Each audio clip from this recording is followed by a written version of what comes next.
Hello everyone, welcome to ఆదిరేటి రుచులు. ఈరోజు వీడియోలో కాకరకాయ ఫ్రై ఎలా తయారు చేసుకోవాలో చూపించబోతున్నాను. చాలామంది కాకరకాయ చేదు ఉంటుందని తినడానికి ఇష్టపడరు కదండి.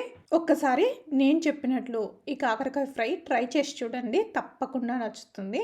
ముందుగా నేను ఇక్కడ 1/2 కిలో కాకరకాయలు తీసుకున్నాను. ఈ కాకరకాయలను మంచిగా శుభ్రంగా కడిగి పెట్టుకొని పైన గరుకుగా ఉన్న పార్ట్ని ఇలా పీలర్ తోటి తీసేసుకోండి. ఇలా తీసేసుకోవడం వల్ల చేదు అనేది తగ్గుతుందండి. ఈ విధంగా అన్ని కాకరకాయలకి పైనున్న గరుకుపాటిని పీల్ చేసేసుకోండి. ఈ విధంగా కాకరకాయలన్నిటినీ పీల్ చేసుకున్న తర్వాత మంచిగా వాటర్లో ఒకసారి శుభ్రంగా కడిగి పెట్టుకొని ఇప్పుడు వాటి ఎడ్జెస్ని కట్ చేసుకోవాలి. ఇలా కట్ చేసుకుని మిడిల్కి కట్ చేసుకుని ఇప్పుడు చూపించిన విధంగా పొడవుగా కావాలనుకుంటే పొడవుగా కట్ చేసుకోవచ్చు, లేదంటే ముక్కలుగా కావాలనుకుంటే ముక్కలుగా అయినా కట్ చేసుకోవచ్చు.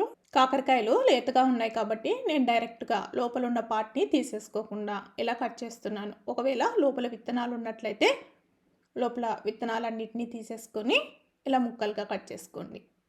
ఈ విధంగా కాకరకాయలన్నింటినీ ముక్కలుగా కట్ చేసుకొని పెట్టుకొని ఇప్పుడు స్టవ్ ఆన్ చేసుకొని ప్యాన్ పెట్టేసుకొని ఇందులోకి 2 టేబుల్ స్పూన్ల వరకు ఆయిల్ వేసుకోవాలి. ఆయిల్ వేడెక్కిన తర్వాత ఇందులోకి పోపు దినుసులు, శనగపప్పు, మినప్పప్పు, జీరా, ఆవాలు ఇవన్నీ కలిపి 1 టేబుల్ స్పూన్ ఉండేటట్లు వేసుకోండి. ఇవి కాస్త వేగిన తర్వాత ఇందులోకి 1 రెమ్మ కరివేపాకు కూడా వేసుకొని వేయించుకోవాలి. ఈ విధంగా వేగిన తర్వాత ఇప్పుడు మనం కట్ చేసి పెట్టుకున్నటువంటి కాకరకాయ ముక్కల్ని ఇందులోకి వేసుకోవాలి. ఇలా వేసుకొని ఒకసారి కాకరకాయ ముక్కల్ని కలిపేసుకుందాం. ఇలా కలిపేసుకొని మూత పెట్టి లో టు మీడియం ఫ్లేమ్లో కాకరకాయలను సగం వరకు మగ్గించుకుందాం. ఇప్పుడు కాకరకాయలు మగ్గే లోపల ఇప్పుడు ఒక మిక్సీ జార్లోకి 1 టేబుల్ స్పూన్ వరకు కొబ్బరి ముక్కలు, అలాగే 2 టేబుల్ స్పూన్ల పుట్నాల పప్పు, అలాగే 7-8 వెల్లుల్లిపాయలు పొట్టు తీయకుండా వేసుకోండి. అలాగే 1 టీ స్పూన్ ధనియాలు, 1/2 టీ స్పూన్ జీలకర్ర, అలాగే రుచికి తగినంత కారం. నేను ఇక్కడ 2 టీ స్పూన్ల వరకు కారం వేస్తున్నాను. ఇలా వేసుకొని ఈ విధంగా గ్రైండ్ చేసుకోవాలి. మరీ మెత్తగా గ్రైండ్ చేసుకోవద్దండి, ఈ విధంగా గ్రైండ్ చేసుకుంటే సరిపోతుంది. ఇప్పుడు ఈ పౌడర్ని పక్కన పెట్టేసుకుందాము. ఇప్పుడు ఒకసారి కాకరకాయలు మగ్గాయో లేదో మూత తీసి చూద్దాము.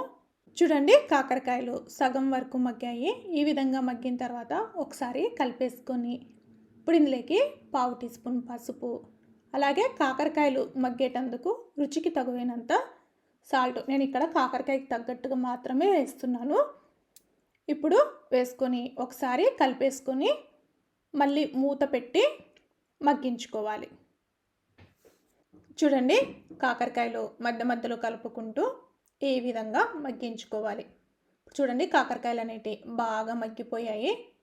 ఇప్పుడు ఇందులోకి ఒక పెద్ద సైజు ఉల్లిపాయని ఇలా పొడవుగా కావాలనుకుంటే పొడవుగా కట్ చేసుకొని వేసుకోండి, ముక్కలుగా కావాలనుకుంటే ముక్కలుగా కట్ చేసుకొని వేసుకోండి. ఇలా వేసుకొని ఒకసారి కలిపేసుకుందాం. ఉల్లిపాయ వేసిన తర్వాత మరీ ఎక్కువగా వేయించుకోవద్దండి. ఒకసారి కలిపేసుకొని ఇప్పుడు రుచికి తగినంత సాల్ట్ వేసుకుందాం. ఇలా వేసుకొని మరొక్కసారి కలిపేసుకుందాం. ఇలా కలిపేసుకొని మూత పెట్టి మళ్ళీ లో టు మీడియం ఫ్లేమ్లో ఒక 5 నిమిషాల పాటు మగ్గించుకుందాం. ఇప్పుడు 5 నిమిషాల తర్వాత మూత తీసి చూద్దాము. చూడండి, కాకరకాయ పూర్తిగా మగ్గిపోయింది. ఈ విధంగా ఎర్రగా వేగాలండి కాకరకాయ, అప్పుడే టేస్ట్ బాగుంటుంది.